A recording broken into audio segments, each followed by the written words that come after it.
Hello everyone, welcome to back chemistry academy. उम्मीद करती हूँ आप सब लोग बहुत अच्छे होंगे।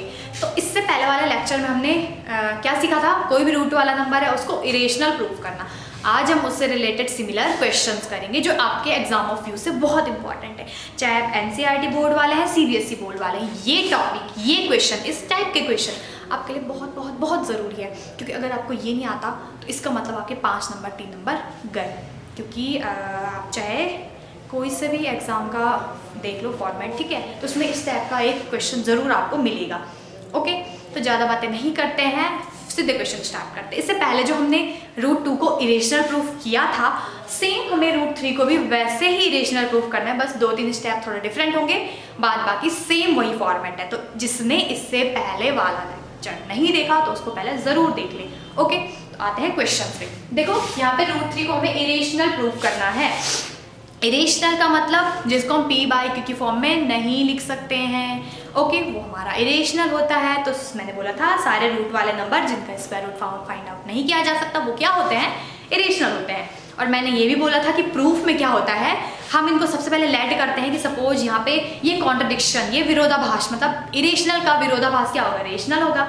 यानी कि जो चीज़ इरेशनल नहीं होगी वो रेशनल होगी। तो यहाँ पे हम पहले इसको लेट करते हैं कि ये रेशनल है। तो फर्स्ट स्टेप आपको ध्यान होगा, सबसे पहले हमें देखो स्टेप टू स्टेप चलना है। ओके, स्टेप टू स्टेप चलेंगे तो हमारा कोई गड़बड़ नहीं होगा और इसमें आपके नंबर भी अच्छे आएंगे। ओके, तो फर्स्ट स्टेप क्या लिखना था? Let us assume the contrary that root 3 is क्या है बच्चों? रेशनल है। रेशनल है, यही तो कॉन्ट्रडिक्शन होगा रेशनल का। रूट 3 क्या होगा? रेशनल होगा। तो यहाँ पे हमने लेट अस अज्यूम, हमने माना कि जो रूट 3 है वो क्या है? रेशनल है। कॉन्ट्रडिक्शन यहाँ पे विरोधाभास, मतलब इरेशनल, हमें इरेशनल प्रूफ करना है नहीं है, तो सबसे पहले हमने इसको रेशनल माना। इतना क्लियर हो गया होगा। और जो चीज़ रेशनल होती है उसको हम किस फॉर्म में लिख सकते हैं? पी बाई क्यू की फॉर्म में या फिर ए बाई बी की फॉर्म में लिख सकते हैं। और जो डिनोमिनेटर होगा, यानी कि ठीक है, डिनोमिनेटर होगा वो क्या नहीं होना चाहिए? जीरो नहीं होना चाहिए। बाकी न्यूमिनेटर जीरो चल जाएगा, डिनोमिनेटर क्या नहीं होना चाहिए? जीरो नहीं होना चाहिए। ओके, तो यहाँ पे ये does not is equal to का सिंबल है, तो B does not is equal to zero. इतना क्लियर हो गया होगा, इतना आपको ध्यान होगा। रेशनल को हम पी बाई क्यू की फॉर्म में, ए बाई बी की फॉर्म में लिख सकते हैं। ओके, और जो बी है वो जीरो नहीं होना चाहिए। एक और चीज हमने लिखी थी कि ए एंड बी आर, कौन से नंबर है ये? को प्राइम। बताओ जरा को प्राइम क्या बताया था हमने परसों, फिर से देख लो। और जिसने नहीं, जिसको नहीं पता है कि को प्राइम क्या होता है, देखो को प्राइम के लिए 2 नंबर्स या फिर एक पेयर का होना जरूरी। एक पेयर जिसमें 2 चीजें होती है, तो को प्राइम जिसमें 2 चीजें, यानी जैसे ए और बी हमने लिया, ठीक है। को प्राइम का मीन क्या होता है? जिसका ओनली कॉमन फैक्टर 1 होता है वो हमारा को प्राइम होता है। ठीक है, इसको एग्जाम्पल समझते हैं। जैसे मैंने सपोज यहाँ पे लिया 5 और 6, कोई 2 पेयर है हमारे पास, 2 नंबर है। तो हमें पता है कि 5 ओनली 1 से डिविजिबल होता है और ये भी 1 से, मतलब इनका कॉमन फैक्टर 1 है, दोनों का होना चाहिए। अगर हम यहाँ पे 2 ले लें तो 5/2 ये डिविजिबल इसको नहीं करता है, 6/2 ये कर लेता है, लेकिन 2 5 को डिविजिबल नहीं करता, तो 2 इनका कॉमन फैक्टर नहीं होगा। इस तरीके से 3 ले लेते हैं कि 3 5 को डिविजिबल करता है, नहीं करता, लेकिन 6 को करता है, तो 3 भी इनका कॉमन फैक्टर नहीं होगा। 4 5 को भी नहीं करता, 6 को भी नहीं करता, 5 5 को करता है, 6 को नहीं करता, 6 6 को करता है, 5 को नहीं डिविजिबल करता। तो सिर्फ 1 है इनका ओनली कॉमन फैक्टर और इसके अलावा कुछ भी नहीं है। ठीक है, ओनली 1 है इनका कॉमन फैक्टर और इसके अलावा कुछ भी नहीं है। तो समझ गए उसका मतलब क्या बोलते हैं इसके लिए? को प्राइम का मतलब, को प्राइम क्या होता है? हमारे जिनका ओनली कॉमन फैक्टर 1 होता है, उसके अलावा कोई नहीं होता है। ठीक है, 1 के अलावा कोई कॉमन फैक्टर नहीं होगा, तो ये हमारे को प्राइम होते हैं। जैसे ए और बी है ना, ये कोई हमारे पास पेयर है, तो सिर्फ इनको ना डिविजिबल, दोनों को सेम नंबर ओनली 1 है जो डिविजिबल करेगा, बाद बाकी ऐसा कोई सेम नंबर नहीं है जो इनको डिविजिबल करता हो।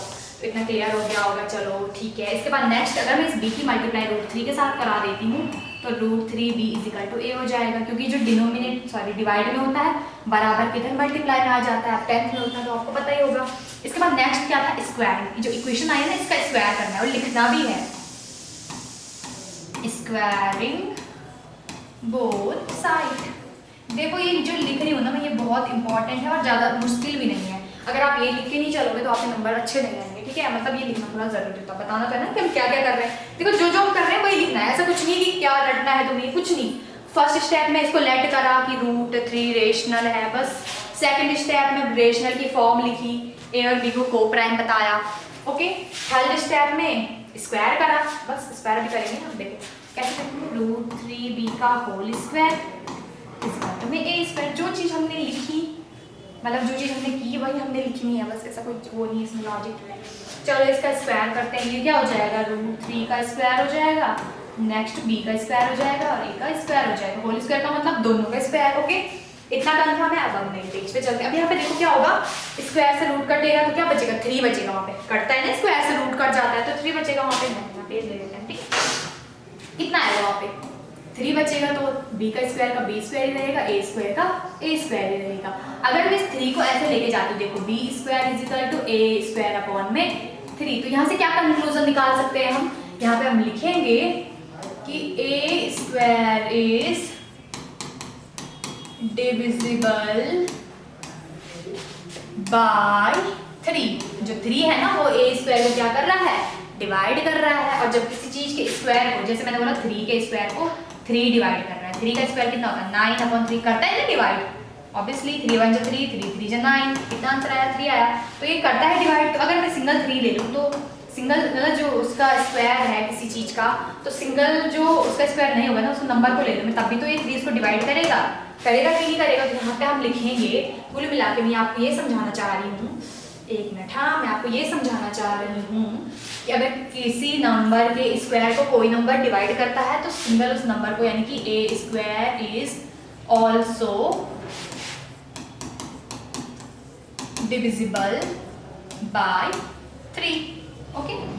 तो जो हमारे पास वो सिंगल नंबर होगा ना उसको भी तो 3 डिवाइड करेगा, है कि नहीं है।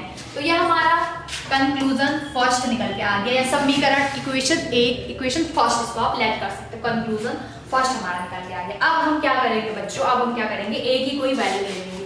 a इज इक्वल टू लेंगे हम 3c। देखो जब हमने √2 प्रूव किया था उसमें हमने 2c लिया था, √3 है तो 3c लेंगे, √5 होगा तो 5c लेंगे, और √7 होगा तो 7c, 11 लेंगे तो 11c, मतलब ये आपको लेना है, ओके। और जो c है, c क्या है, c is any integer, c is any क्या है, इंटीजर है, इंटीजर है, ओके। कोई इंटीजर है, कोई पूर्णांक है, मतलब 1 2 3 4 5 6 8 कुछ भी हो सकता है, प्लस माइनस नहीं, प्लस लेना है क्या, माइनस भी ले सकते हो, इंटीजर्स है इसमें तो प्लस माइनस दोनों आएंगे, है ना, पूर्णांक होने चाहिए, +1 -1 +2 -2 ऐसे कुछ भी हो सकती है c की वैल्यू, बस हमें वैल्यू नहीं रखना, सब बता रहे हो इंटीजर क्या होता है, ओके। अब हम क्या करेंगे, इस वैल्यू को कहाँ पुट करेंगे, इक्वेशन फर्स्ट या फिर इस वाले समीकरण में। क्या है वो समीकरण, b square is equal to a की जगह क्या आ जाएगा 3c का होल स्क्वायर, क्योंकि a का स्क्वायर है ना तो a की वैल्यू 3c, तो a स्क्वायर क्या आ जाएगा 3c का स्क्वायर, ठीक है, सिंपल है। और नीचे क्या आ जाएगा 3 है, डिवाइड में तो 3 आ जाएगा। अब इसको सॉल्व करते हैं भाई, तो क्या हो जाएगा b स्क्वायर का b स्क्वायर हो जाएगा 3 का स्क्वायर 9, c स्क्वायर का c स्क्वायर अपॉन में 3। अब देखो ये क्या, इसको डिवाइड करना है, 9 को 3 1 जा 3 और 3 3 बिल्कुल करता है, ठीक है। तो ये आ जाएगा, यहीं पे लिख लो कि दूसरा पेज ले लो, चलो मैं लिखती हूँ, ठीक है। तो ये आ जाएगा b square is equal to 3c square upon में कुछ नहीं, कट गया ना, 1 हमने डिवाइड करके वही आ जाएगा, तो कितना आ रहा है। अब यहाँ पे भी एक कंक्लूजन निकाल सकते हैं, अगर मैं 3 को ना d के डिवाइड में लेके जाती हूँ, क्या इस चीज़ को मैं ऐसे लिख सकती हूँ, इसको आगे इसको पीछे बिल्कुल लिख सकते हैं, मतलब इसको ऐसे लिख सकती हूँ ना मैं, 3c square is equal to b, दोनों का मीनिंग सेम है कि नहीं है, तो बाद बाकी आप इसको ऐसे भी रख सकते हो, कोई दिक्कत नहीं है। तो यहाँ पे देखो c square is equal to b square upon में 3, आगे इसके डिवाइड में भी 3, तो यहाँ पे भी हम क्या लिख सकते हैं, एक लाइन, नया पेज ले लूँ क्या, चलो यहीं पे लिखती हूँ, कंफ्यूज मत होना आप, ठीक है, कि b square is divisible by 3, same यहाँ पे भी, तो b is also divisible by 3, okay. तो ये कंक्लूजन सेकंड हमारा, समीकरण सेकंड हमारा निकल के आ गया, ओके। ये अलग है, ऊपर वाला अलग है, ये समझना आप, ये सेम है, ये डिफरेंट है, ये दूसरा, ठीक है।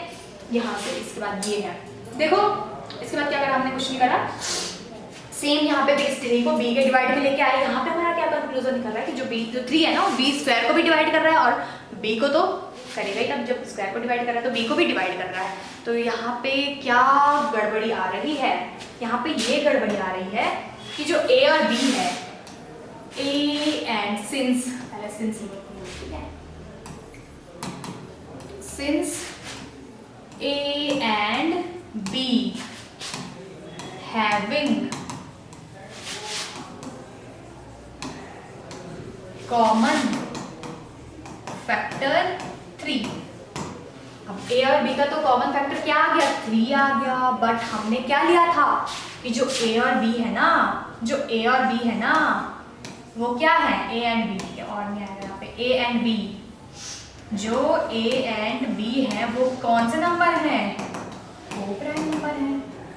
नहीं लिख किया था हमने स्टार्टिंग में, बताती हूँ आपको, फर्स्ट पेज पे देखो, a और b को हमने को प्राइम भी लेट किया था, बट को प्राइम क्या होता है, जिसका ओनली कॉमन फैक्टर क्या होता है, 1 होता है, 1 के अलावा कोई भी कॉमन नंबर उनको डिवाइड नहीं करता है। बट यहाँ पे तो हमारा क्या आ रहा है, देखो जरा, यहाँ पे तो हमारा कॉमन फैक्टर a और b का 3 आ रहा है ना, नहीं आ रहा 3, क्योंकि 3 नहीं आ रहा कॉमन। देखो पहले 3 ने a स्क्वायर a को डिवाइड करा और फिर b को भी डिवाइड करा 3 ने, तो इसका मतलब जो 3 है वो दोनों का कॉमन फैक्टर है, दोनों को डिवाइड कर रहा है।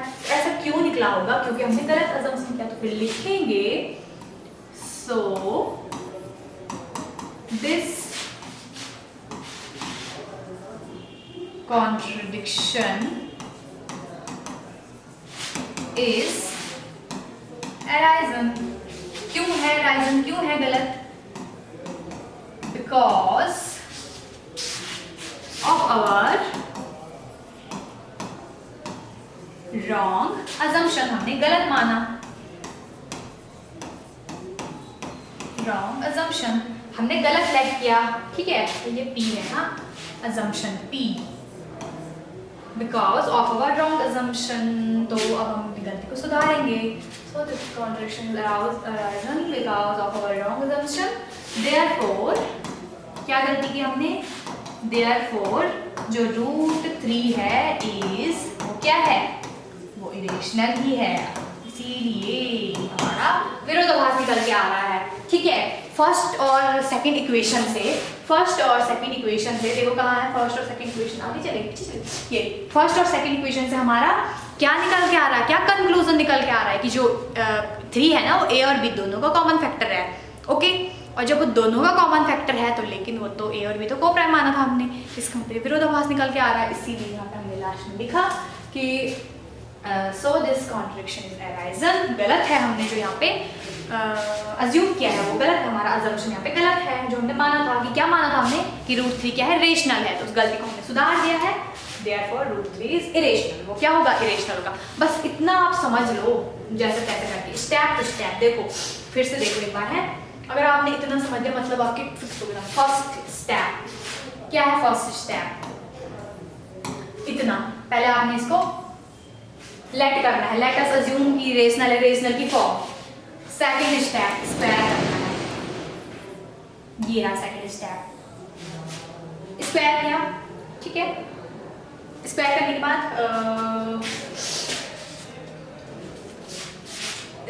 मतलब स्क्वायर करा, स्क्वायर से इसको ओपन करा, फिर हमारे यहाँ पे ये निकल गया सेकंड स्टेप। थर्ड ले लो इसको, हाँ ये थर्ड स्टेप ले लो इसको, ठीक है। सेकंड स्टेप में हमने स्क्वायर किया, थर्ड स्टेप में हमने क्या किया, थर्ड स्टेप में हमने a स्क्वायर को बताया कि ये 3 को मतलब 3 इसको डिवाइड कर रहा है, मतलब ये हमने समीकरण 1 बनाई।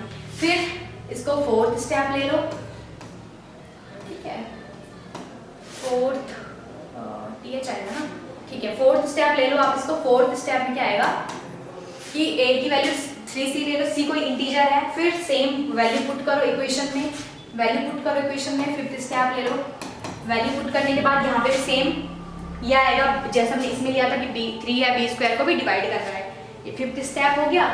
अब लास्ट में सिंस a और b के पास कॉमन फैक्टर है ना, कॉमन फैक्टर, और लास्ट में बस इस चीज को समझो और हो गया प्रूफ। इसको छठा स्टेप मान लो चाहे 6, ठीक है, ये 6 स्टेप हो गया आपका। और लास्ट में जो हमने यहाँ पे गलत अजम्पशन किया था उसको सुधार दो, और इतने में आपका क्वेश्चन खत्म। इसके बाद अगर आप इक्वेशन को ठीक से समझ गए हो, तो फिर आप इसमें से प्रूव कर सकते हो खुद से। √5 इरेशनल है, √7 इरेशनल है, √11 इरेशनल है, और क्या कुछ छोटा तो नहीं, कुछ 13 हो गया, जैसे ये सारे आप प्रैक्टिस कर सकते हो। इसमें से देखो एक √2 हो गया, √3 हो गया, इनमें से कुछ जरूर ही आएगा। सारे ही ना, मतलब ये है कि कुछ नहीं कहा जा सकता कि इसमें से क्या नहीं आएगा, तो इनकी आप खुद प्रैक्टिस कर लेना। इसके बाद आपके पास इस टाइप से इक्वेशन आते हैं मेरे बच्चों, 1/√3, इसको इरेशनल प्रूफ करो, या फिर ऐसा आएगा 5 + √2, इसको इरेशनल प्रूफ करो, ठीक है। तो इस टाइप से भी आपके पास क्वेश्चंस आते हैं। तो इनकी प्रैक्टिस हम नेक्स्ट लेक्चर में करेंगे। तब तक के लिए आपके लिए आप इनकी प्रैक्टिस कर सकते हो, जो भी मैंने अभी तक आपको बताया कि √5 की आप प्रैक्टिस कर सकते हो, √7 की आप प्रैक्टिस कर सकते हो, √11 की आप प्रैक्टिस कर सकते हो। सेम फॉर्मेट है, ऐसा डिफरेंट कुछ नहीं है, क्योंकि जितनी ज़्यादा प्रैक्टिस करोगे उतना आपको क्लियर हो जाएगा। बात ये थोड़ा सा डिफरेंट है, ठीक है, और इम्पॉर्टेंट भी है। तो ये सारे आपके पास इम्पॉर्टेंट है। अगर आप नहीं चाहते हो आपने 3 और 5 नंबर खोना, तो इनको खूब अच्छे से प्रैक्टिस करो, ठीक है। तो जल्दी ही मिलेंगे यार नेक्स्ट क्लास में, इसमें हम यहाँ पे सिंपल वाले समझेंगे, ठीक है। तो जो चैनल पे नए हैं वो चैनल को सब्सक्राइब और वीडियो को लाइक करें।